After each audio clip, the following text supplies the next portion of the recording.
2021년 10월 18일 오늘 우리에게 주시는 하나님의 말씀은 욥기 9장 11절에서 24절까지의 말씀입니다. 그가 내 앞으로 지나시나 내가 보지 못하며 그가 내 앞에서 움직이시나 내가 깨닫지 못하느니라. 하나님이 빼앗으시면 누가 막을 수 있으며 무엇을 하시나이까 하고 누가 물을 수 있으랴. 하나님이 진노를 돌이키지 아니하시나니 라합을 돕는 자들이 그 밑에 굴복하겠거든. 하물며 내가 감히 대답하겠으며 그 앞에서 무슨 말을 택하랴. 가령 내가 의로울지라도 대답하지 못하겠고 나를 심판하실 그에게 간구할 뿐이며 가령 내가 그를 부름으로 그가 내게 대답하셨을지라도 내 음성을 들으셨다고는 내가 믿지 아니하리라. 그가 폭풍으로 나를 치시고 까닭없이 내 상처를 깊게 하시며 나를 숨쉬지 못하게 하시며 괴로움을 내게 채우시는구나. 힘으로 말하면 그가 강하시고 심판으로 말하면 누가 그를 소환하겠느냐. 가령 내가 의로울지라도 내 입이 나를 정죄하리니 가령 내가 온전할지라도 나를 정죄하시리라. 나는 온전하다마는 내가 나를 돌아보지 아니하고 내 생명을 천히 여기는구나. 일이 다 같은 것이라. 그러므로 나는 말하기를 하나님이 온전한 자나 악한 자나 멸망시키신다 하니 갑자기 재난이 닥쳐 죽을지라도 무죄한 자의 절망도 그가 비웃으시리라. 세상이 악인의 손에 넘어갔고 재판관의 얼굴도 가려졌나니 그렇게 되게 하니가 그가 아니시면 누구냐. 고난 중에 있는 자에게라는 제목으로 하나님의 말씀을 선포하겠습니다. 느닷없이 들이닥친 비극적인 불행으로 욥이 겪게 되는 것은 더 이상 개인적인 고난의 문제가 아니었습니다. 가족을 잃었고 친구라고 하는 사람들과의 대화 속에서 더 큰 아픔을 경험하고 있습니다. 자식이 있다면, 가족이 있다면, 잃어버릴 재산이 있다면 그 심정을 우리도 공감할 수 있을 텐데, 그리고 그 친구들도 공감할 수 있을 텐데 욥이 원한 그 어떤 따뜻한 말도 욥은 들을 수가 없었습니다. 그저 욥의 주변을 둘러싸고 있는 것은 냉정하게 자신들이 이해한 하나님만 이야기해주는 세 명의 친구들의 말밖에는 없었습니다. 오늘은 빌닷의 말에 대답하고 있는 욥의 대답 중 일부가 오늘 읽은 본문입니다. 오늘 말씀은 욥의 대답일 수도 있고 하나님을 향한 욥의 애통하는 기도일 수도 있습니다. 그래서 오늘 그 기도를 한 절 한 절 조심스레 따라가 보려고 합니다. 그리고 욥의 태도와 내용을 검사하고 판단하기보다 욥의 고통에 집중해 보고자 합니다. 11절에 욥은 초월자가 내 앞으로 지나셔도 내가 보지 못하고 움직이셔도 깨닫지 못한다고 고백합니다. 4장 15절 16절에서 엘리바스는 초월적인 존재를 경험하고 스스로 깨달았다라고 고백합니다. 그러나 욥의 입장에서 초월적인 존재가 없는 것은 아니지만 내 상황을 이해할 수도 깨달을 수도 없는 막막한 상황에서 그 존재가 나를 그냥 지나갔다라고 밖에는 말할 수 없었습니다. 이어서 12절은 욥이 자기의 자녀와 소유를 잃은 경험 역시 사람이 어떻게 하나님이 하시고자 하는 일을 막을 수 있으며 그냥 뺏길 수밖에 없는 절대적 무력감을 고백합니다. 욥에게 하나님의 심판은 한번 결정되면 돌이킬 수 없을 정도로 강력한 심판입니다. 라합을 돕는 자라는 뜻은 사탄에 동조하여 하나님의 뜻을 거스르는 무리 일체를 뜻하는데 하나님의 심판과 징계는 사탄을 추종하는 모든 악의 세력까지 굴복시키는 강력한 능력이기 때문에 자기같이 나약한 인간이 뭘 이야기한다고 해서 이 상황이 넘어갈 수나 있겠냐고 자조적으로 말하고 있는 것이죠. 15절에서 욥은 결국 하나님 앞에서 아무것도 이야기할 수 없는 자기의 근원적인 죄성을 고백합니다. 아무리 내가 의로울지라도 하나님 앞에서는 내세울 게 없는 죄인이며 하나님은 완전히 거룩하고 공의로우신 심판자일 뿐이십니다. 엘리바스와 전혀 다른 모습으로 초월적인 경험을 한 욥의 고백은 하나님의 능력을 말하면서 결국 이 상황에서 무기력하게 고통만 당해야 하는 자신의 무력감이 절실하게 묻어나옵니다. 욥이 경험하는 하나님은 돌이키심 없이 심판하시는 하나님, 아무리 의롭게 살려고 애를 썼지만 거룩하고 공의로우신 하나님 앞에서는 여전히 심판을 두려워해야 하는 죄인임을 깨달을 수밖에 없었습니다. 17절부터 욥은 자신을 향한 하나님의 심판적 행동을 더 무자비하게 기술하고 있습니다. 욥에게 있어서 자기가 당하는 고난은 까닭없는 심판으로밖에 느껴지지 않습니다.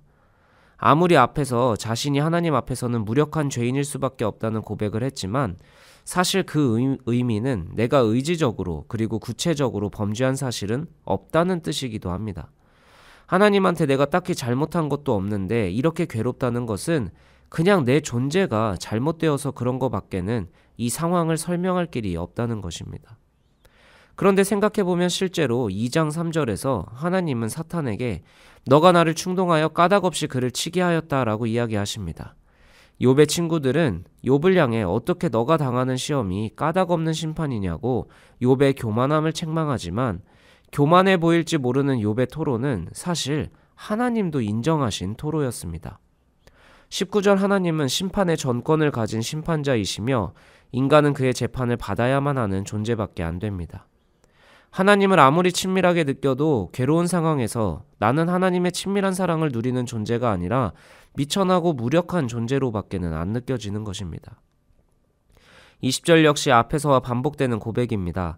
내가 아무리 잘 살려고 애를 썼어도 하나님이 심판하시면 난 이렇게 그냥 심판당할 수밖에 없는 존재라고 자주 섞인 기도를 하는 것입니다. 22절 24절 인간은 엄청난 고난 앞에서 지독한 회의주의에 빠지기도 합니다. 나름 선하게 살려고 애를 써왔지만 누구보다 괴로운 고난을 받게 되자 하나님 앞에서 인간이 규정하는 선이나 악이나 별다를 게 없다라고 생각하게 되죠. 착하게 사나 나쁘게 사나 하나님은 그냥 멸망시키시는 분처럼 느껴집니다. 갑자기 재난이 닥쳐 죽을지라도 설령 무죄한 자라고 해도 하나님은 비웃으시는 분으로밖에 안 느껴집니다. 고난 중에 괴로움으로 토로하는 욥의 기도를 하나하나 조목조목 따져내는 주석들이 많습니다. 그러나 묵상하면서 그 주석들이 엘리바스나 빌닷, 소발의 이야기와 다를 게 없어 보였습니다. 만약 이 주석들로만 그리스도인들이 무장된다면 우리 주변의 수많은 욥들을 향해 엘리바스나 빌닷, 소발처럼 똑같이 하나하나 조목조목 따져내게 되지 않을까라는 생각이 들었습니다. 코로나의 상황 가운데 그리고 우리의 수많은 인생 가운데에 많은 사람들이 경제적으로, 육체적으로 고난 가운데 신음합니다. 그리고 이해할 수 없는 전 지구적인 현상을 설명하려는 수많은 시도들이 작년부터 계속해서 있었습니다.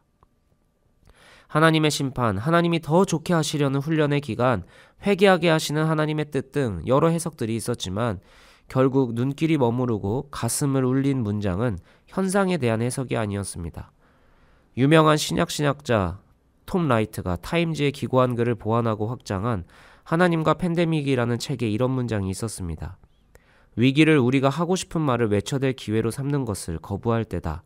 우리에게 필요한 것은 애통이라는 성경의 전통을 회복하는 일이다. 그리스도인이 말씀을 듣고 성경 공부하면서 진리이신 하나님을 배우게 됩니다. 진리를 계속해서 배우다 보면 자신이 스스로 진리가 되어버리는 자리에 서게 될 우려가 있습니다. 현상을 분석하고 설명해내려는 유혹에만 빠지게 됩니다. 답을 주는 존재가 아님을 자각하면서도 자꾸 답을 주고 싶어 합니다. 우리가 오늘 주목해야 하는 것은 욥의 태도가 어떠한지 분석하기보다 쓸쓸하게 그리고 처절하게 되뇌이는 욥의 기도에 집중해보는 시간이 필요할 듯합니다.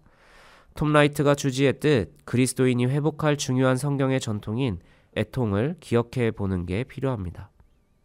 오늘 기도 시간 그저 욥의 신음에 집중해 보면 좋겠습니다. 욥의 태도에서 잘못된 것을 찾기보다 나도 이런 고통이라면 왜 이런 고통이 나한테 오는지 억울한 게 당연하다는 것을, 때로는 그 억울함에 하나님을 원망할 수도 있겠다는 것을 공감해 보면 좋겠습니다. 그러다 보면 우리 주변의 수많은 욥들에게도 우리가 공감해 줄 수 있지 않을까 생각해 봅니다.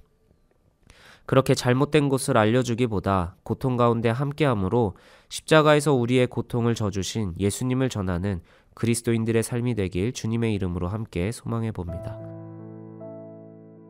함께 기도하시겠습니다. 하나님, 막막한 현실 앞에서 하나님의 절대적 힘과 공의적 심판을 고백할 수밖에 없는 사람들이 있습니다. 때론 하나님을 원망하는 것 같기도, 내가 도대체 무슨 잘못을 했냐고 외치는 그들의 외침이 잘못된 것 같이 느껴져도 우리가 그들을 판단하는 자리가 아니라 그들의 옆에 있는 자들이 되게 하옵소서. 우리가 우리의 아픔에 그리스도가 함께 하시길 원하듯이 우리가 그들의 아픔에 함께하게 하옵소서. 언제나 우리와 함께 하시며 우리를 위해 고통당하신 예수 그리스도의 이름으로 기도합니다. 아멘.